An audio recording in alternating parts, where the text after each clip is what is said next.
tumigil na sa pamamasada ang ilang jeepney driver ngayong unang araw ng mega oil price hike. Malaking problema yan lalo't may sariling sasakyan na gusto na ring mag-commute dahil sa mahal ng krudo. Hiling ng mga transport group, tanggalin na ang VAT at excise tax sa langis at ibasura ang oil deregulation law. Nakatutok live si Salima Refran. Salima. Mel, Vicky, Emil, umaaray na nga mga motorista sa mega oil price hike na pinatupad sa iba't ibang gasolinahan ngayong araw. Sigaw ng mga operator at super ng jeep sa gobyerno saklolo mula sa tumataas pang presyo ng krudo. Mahaba ang pila ng mga sasakyan sa gasolinahan na ito sa Quezon City bago mag-alas 6 ng umaga. Lahat nagkukumahog na malagyan ng petrolyo ang kanilang mga sasakyan bago pumatak ang mega oil price hike. Patuloy tayong hindi tayo hahabol, wala tayong kikitain sa taas ng krudo. Walang magagawa, kailangan maghanap buhay eh. Kasi pag hindi ka maghanap buhay, magugutom ka. Wala naman solusyon ng gobyerno rito eh. May ilan namang nakapila na pero inabutan pa rin ng malaki ang taas presyo. Sisipagan na lang, kaso ganun pa rin eh. Kahit sipagan mo, mauubos din gas mo, may pila ka ulit. Panibago na naman yung bill, di ba? Wala tayong magagawa. Laban lang. Sa pag-iral ng taas presyo, dumalang ang mga nagpapakarga. Ang jeepney driver na si Allison, nagbilang muna ng barya bago makapagpakarga. Naka-4 na ikot na raw siya, pero wala pang kinikita. Wala pa eh. Wala pang kita. Wala pa siguro ano pa lang. Mga, ito, 300 pa lang yung sumusobra dun sa mga kinarga ko. Bali yan, nakakarga ko na ano eh. Pang 800 na to eh. Dun sa 4 na ikot, ito, 800. Tapos may sobra pa ako dito, 300. Eh magbaboundary pa ako. Boundary ko 600. May kinita ka ba? Wala pa. Hanggang mamaya pa ako na ito. Eh, hindi ko alam kung kikita. Wala, bigat, ang hirap. Parang dito na napupunta yung kita eh. Minsan pag wala pa sa hero, wala na. Kanya-kanyang diskarte naman daw ang paiirali ng iba para makatipid. Baka mag-ano na lang po, mag-bike na lang. Kukommute na lang. Hindi na magsasakyan. Minsan-minsan na lang siguro, hindi yung araw-araw. Ang hirap na dulot ng mas mahal na petrolyo, iniinda na ng mga tsuper at operator ng jeep. Kahapon, kausapot ang grupo ko sa Danmarod, sa Tayuman at sa Blumentritt, talagang napakabigat po. Sabi nga nila, palagay ko, kahapit hindi raw namin makakaya. Pangulo, kami po muna siguro mag-construction workers o magtitinda muna kami ng mga barbecue. Ganito na rin daw ang plano ng ilang driver sa Malolos. Dahil yung isang biyahe po namin ay may 100 lang po ang kinikita namin, 80 pa ang ulo. So mapipilitan siguro huminto muna yung iba pa mamasaga at paubaya muna sa mga operator habang naghihintay pa ng ayuda mula sa gobyerno. Nagkilos protesta naman ang iba't ibang grupo para kondenahin ang malakihang oil price hike. Hiling nila, ibasura ang oil deregulation law at tanggalin ang VAT at excise tax. Kung magagawa raw ito, baka hindi na kailangang pagbigyan ang ihahain nilang 5 pisong provisional fare increase para sa buong bansa. Ang fuel subsidy makakatulong raw pero hindi sagot sa kinakaharap nating krisis. Hindi na kaya ng mga driver at mga operator, hindi na rin kaya ng ating mga ordinaryong mga manggagawa dahil sa kararampot na sahod ng ating mga manggagawa, hindi na rin sasapat ang maliit na kita ng ating mga driver at mga operator.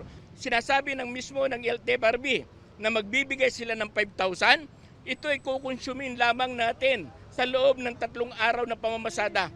Anong saysay ng fuel subsidy kung tuloy-tuloy na tumataas ang presyo ng petrolyo? Bago pa ang takdang taas presyo ngayong araw, kanya-kanyang diskarte na ang mga motorista kagabi sa paghahanap ng mga murang gasolinahan. Gaya na lang ng taxi driver na si Mang Mario. Discarte na lang nito, pipila na lang sa mall kung may mapipilahan. Saka siguro, ang pagpakargahan ng gas, maghahanap talaga ng murang-mura. Kasi wala talagang kikitain.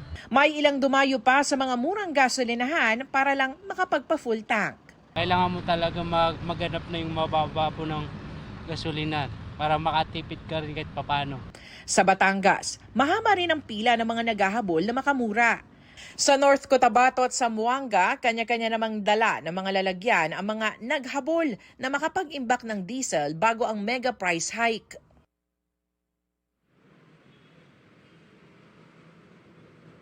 Vicky, kinontak natin ang Land Transportation Franchising and Regulatory Board pero hindi tayo napaunlakan ng panayam. Sa ngayon, hinihintay ng iba't ibang transport groups ang magiging hakbang ng pamahalaan para ibsan ang epekto ng oil price hike. Pero ngayon pa lang, nagkakasa na sila ng isang malawakan o isang araw na malawakang tigil pasada.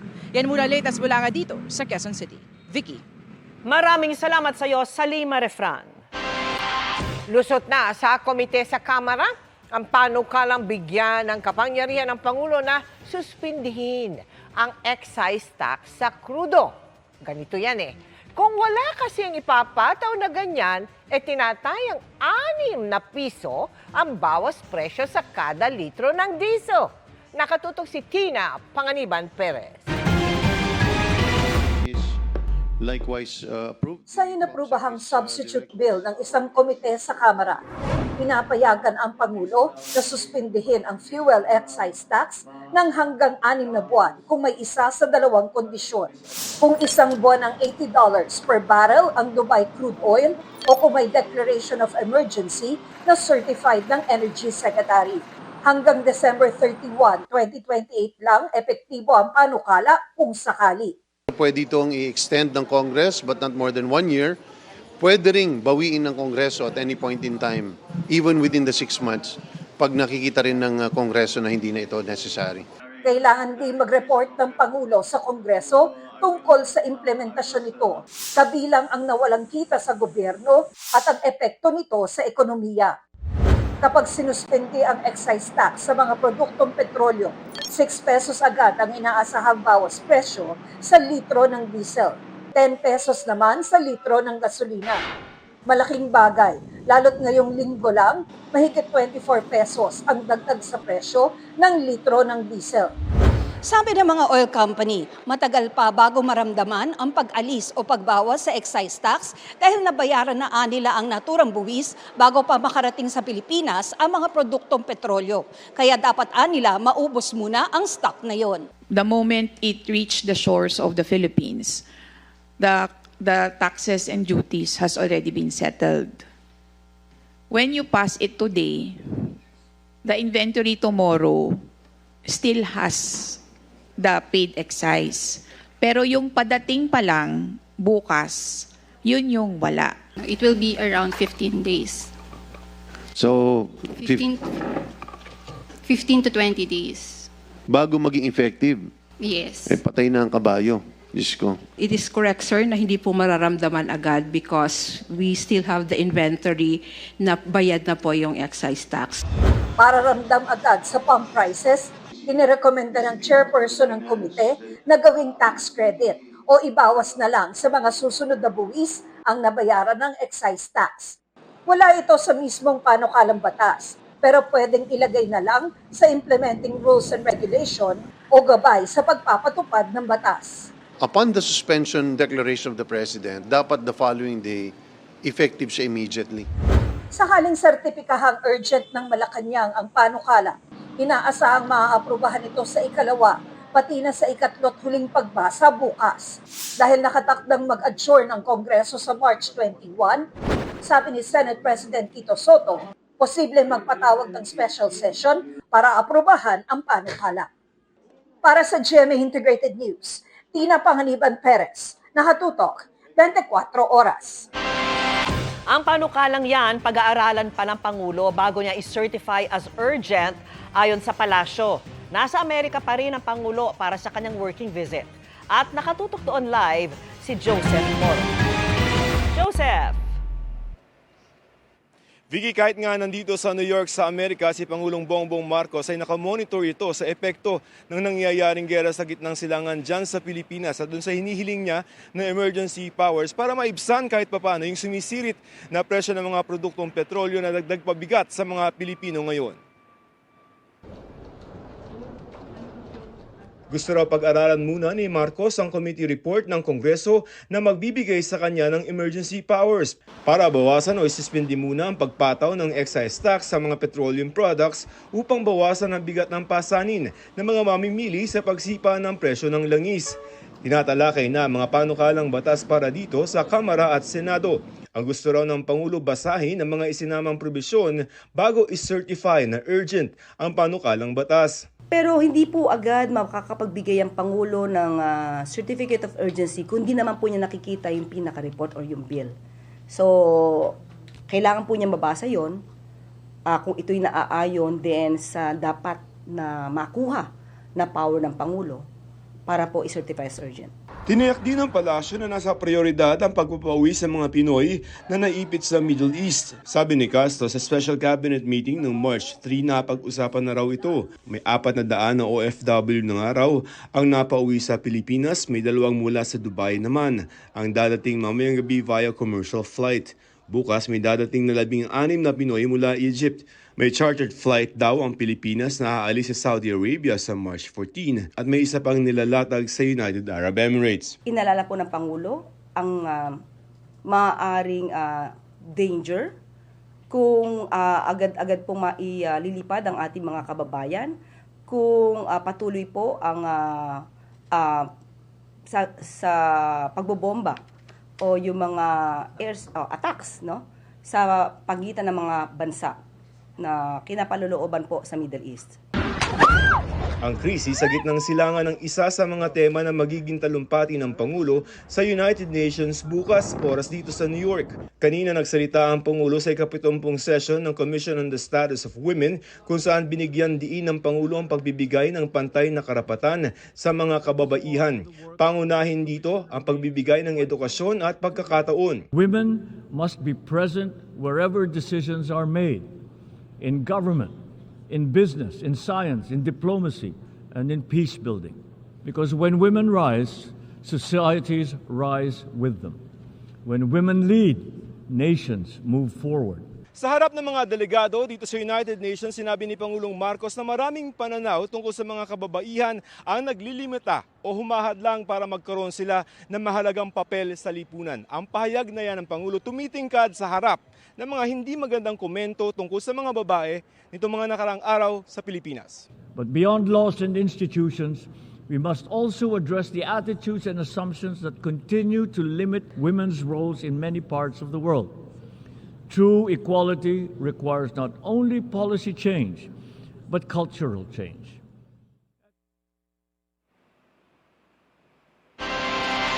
Huling araw na ng Pangulo dito sa New York dun sa kanyang 2 araw na working visit at mamayang tanghali ay magtatalumpati muli siya sa United Nations. Pagkatapos nun, magkakaroon ng pagkakataon yung media na nagko-cover sa kanya para sa isang panayam at pagkatapos mo ng alas 4 ay tutulak na pabalik sa Pilipinas ang Pangulo. Live mula rito sa New York, Joseph Morong, Nakatutok 24 Oras. Maraming salamat sa iyo, Joseph Morong.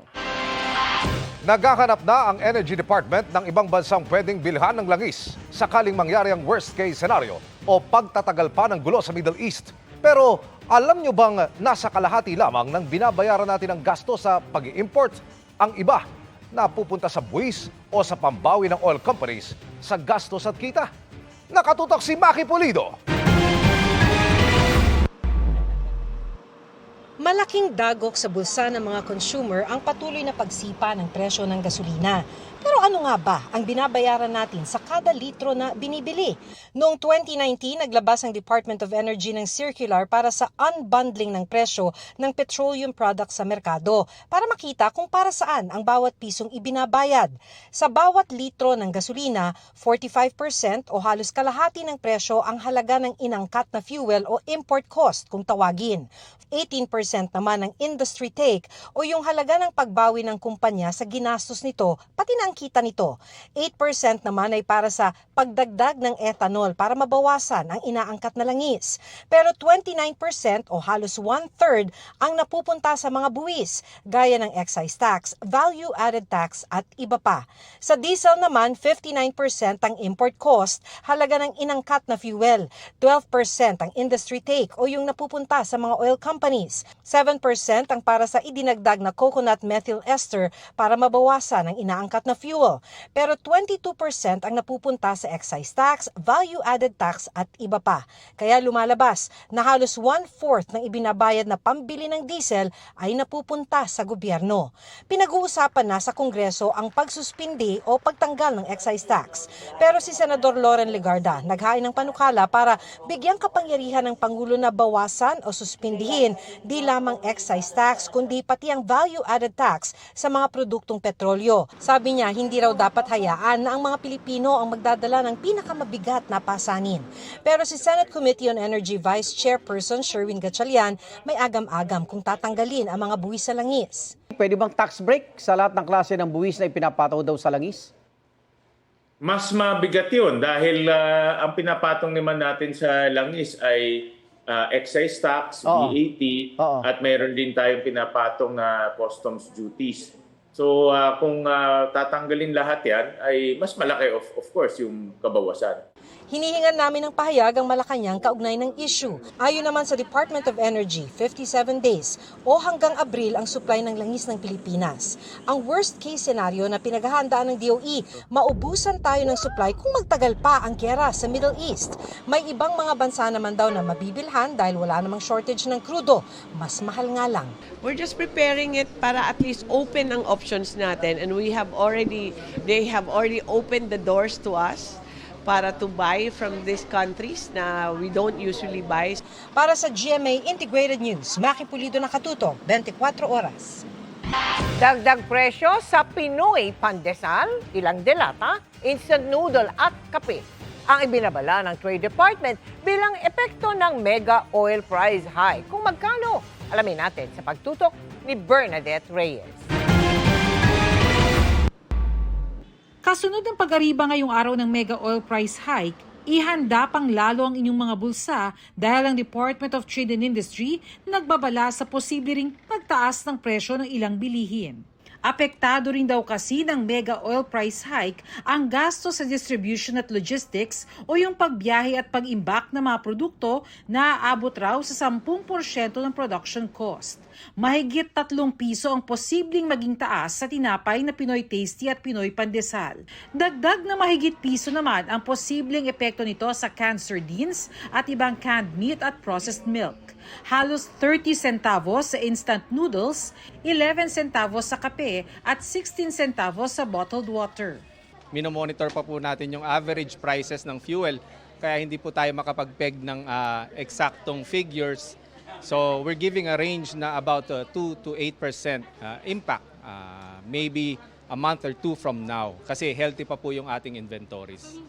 Ayon sa Department of Trade and Industry, wala pang formal na sumusulat sa kanila ng mga manufacturers na humihirit ng taas presyo sa mga pangunahing bilihin. Pero ang mga produktong nasa labas na ng suggested retail price guide, maaaring magtaas ng presyo nang hindi na humihingi ng pahintulot mula sa kagawaran.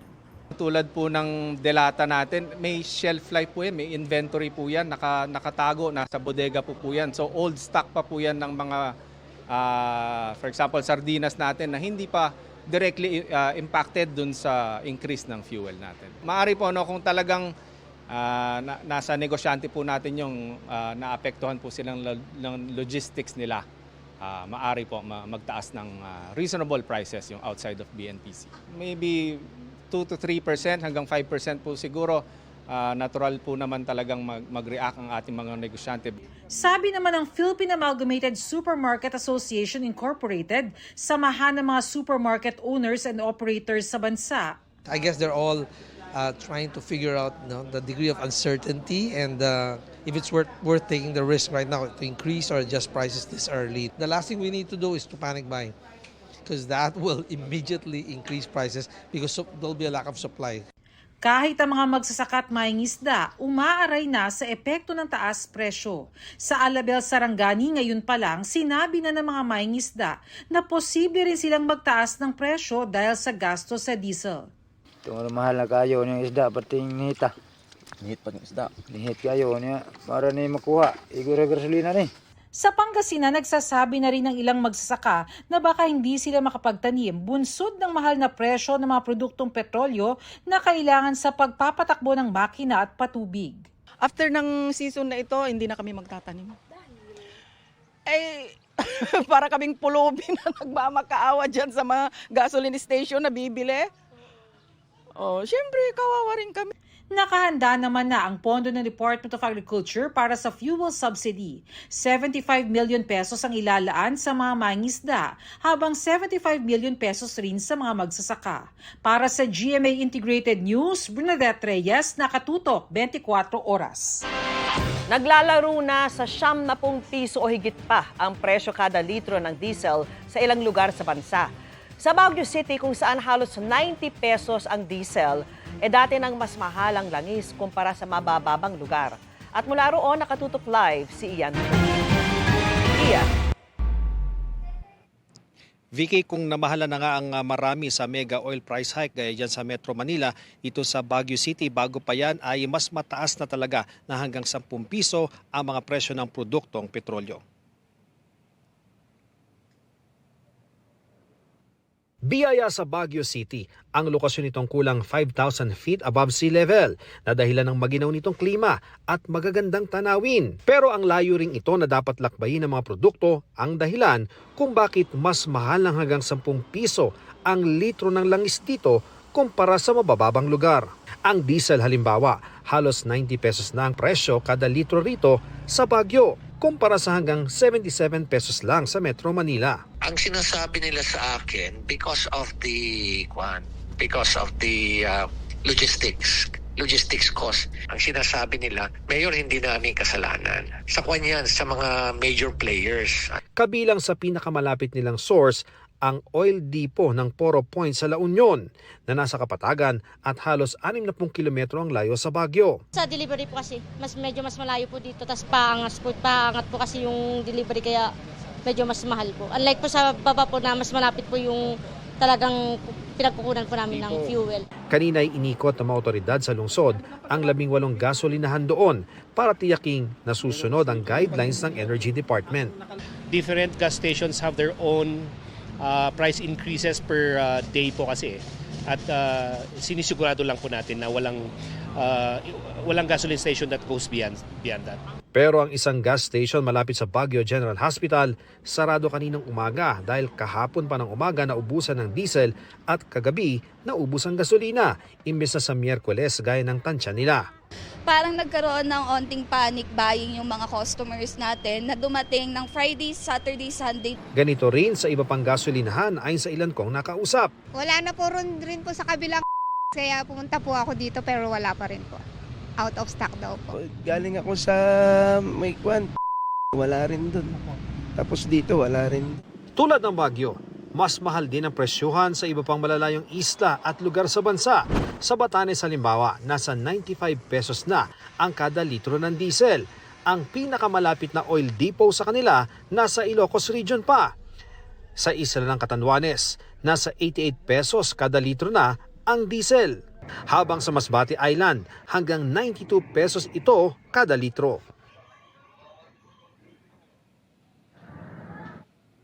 Vicky, bukod nga sa presyo ng produktong petrolyo, pinamomonitor din dito sa Baguio City ang basic goods para matiyak na walang nagsasamantala ngayong tumataas ang presyo ng langis. Balik sa'yo, Vicky. Iyan, sabi mo nga sa report mo, no, sa mga lugar tulad ng Baguio na mas mahal na nga yung presyo ng gasolina at diesel, mas malakas ang dagok ng mga big-time oil price hike tulad ngayon. May balak bang gawin ukol dito yung gobyerno para ikangay maging patas naman yung laban? Sana naman may gawin yung mga lokal na opisyal para nga maibsan yung dagok nito sa kanilang nasasakupan. Iyan.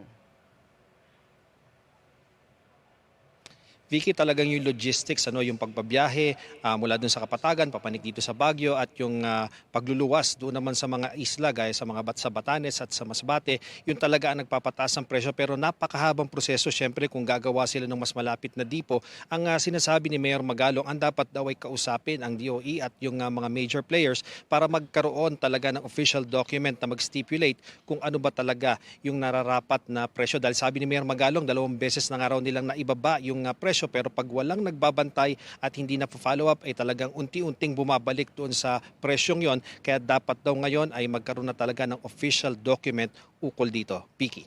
Alright, maraming salamat sa iyo, Ian Cruz. Sa gitna ng gulo sa Middle East at patuloy na pagtaas ng presyo ng petrolyo, naghahanda ang gobyerno para sa isang worst-case scenario. Ayon kay Secretary Arsenio Balisacan, iyan ay kung umabot sa $140 kada bariles ang world price ng langis. Sa kasalukuyan, nasa hanggang $107 na ang presyo nito. Kung mangyari daw ang worst-case scenario, sisipa ang presyo ng bilihin at aabot sa hanggang 7.5% ang inflation rate. Mas mataas kaysa sa target na 2-4% lamang para sa taong ito. Pero meron naman daw magagawa ang pamahalaan para maibsan ito. And in the worst scenario, you would be seeing 6 to 7.5% increase in inflation. So for the entire 2026, inflation would be out of reach, above the target inflation for by the government of 2 to 4%, and it could reach close to 5% if the severe scenario would materialize. Again, those scenarios assume that we don't do anything, that we don't reduce the excise tax is still there, and all other interventions. At kaunting higpit pa dahil hindi lang sa langis may taas presyo, pati na rin sa singil sa kuryente ng Meralco ngayong buwan. At hindi pa kasama riyan ang posibleng epekto ng patuloy na krisis sa Middle East. Nakatutok si Mariz Umali. Sa kuryente nakasalalay ang negosyo ni Benji na barbershop, mula sa pagpapagana ng razor, blower, hanggang sa ilaw, aircon at ventilador. Ngayon pa lang hirap na siyang magbayad, kaya umabot sa mahigit 87,000 pesos ang naipong bayarin nitong nakaraang 5 buwan. Ang ginawa ko, bumili ako ng generator para mas makatipid ako sa kuryente. Kaso nga lang, tumaas naman yung gasolina ngayon. Kaya hindi ko alam paano nagagawin ngayon. Lalo pa ngayon na inanunsyo ng Meralco ang dagdag singil sa kuryente na mahigit 64 centavos kada kilowatt hour. Ibig sabihin, ang kumukonsumo ng 200 kilowatt hours kada buwan, may dagdag bayarin na 129 pesos. Ang dahilan, ang mas mataas daw na transmission charge at generation charge. 70% ang itinaas na ancillary service charges ng National Grid Corporation of the Philippines. Habang humigit kumulang 38 centavos naman kada kilowatt hour ang nadagdag sa generation charge dahil sa fixed charges na kaugnay ng ikalawang extension ng Power Purchase Agreement. Hindi pa kasama dyan ang posible raw na epekto ng patuloy na krisis sa Middle East. Pagsipa ng Marso hanggang siguro bandang Hulyo ay tataas talaga ang demand sa kuryente at bunso dito ng pagtaas ng konsumo ng mga customers ng Meralco. Nagkaroon pa ng krisis sa gitnang silangan, Middle East, na maglalagay ng pressure sa fuel supply. Kaya those two factors are really most probably going to drive prices higher, at kami gusto na namin i-emphasize yun na talagang it's almost inevitable. Sa Luzon Grid, hindi na gumagamit ng langis para sa power generation. Pero dahil pa rin sa nangyayaring gulo sa Middle East at paghigpit ng supply, tumaas ang presyo ng liquefied natural gas at coal na siyang ginagamit dito. Usually, kapag mayroong pressure na tumaas ang oil price, sumusunod yung liquefied natural gas, pati yung coal at malampayang natural gas. Kung ano man yung magiging parallel impact nun doon sa mga ibang fuel prices, hindi pa natin masabi ngayon. Base sa datos ng Department of Energy noong 2024, malaki ang dependence ng bansa sa fossil fuels. Nasa halos 78% yan ng kuryenteng napoproduce sa bansa. Kaya mahigit 3/4 ang galing sa coal, natural gas at iba pa. Habang 22.2% lamang ang galing sa renewable energy gaya ng hydro, geothermal, solar, biomass at wind. Patuloy ang panawagan ng mga otoridad na maging masinop, matipid at gawing lifestyle ang pagiging energy efficient, lalo na ngayong panahon ng tag-init, para maibsan daw kahit papano ang impact ng krisis sa ating konsumo. Para sa GMA Integrated News, Mariz Umali Nakatutok, 24 Oras.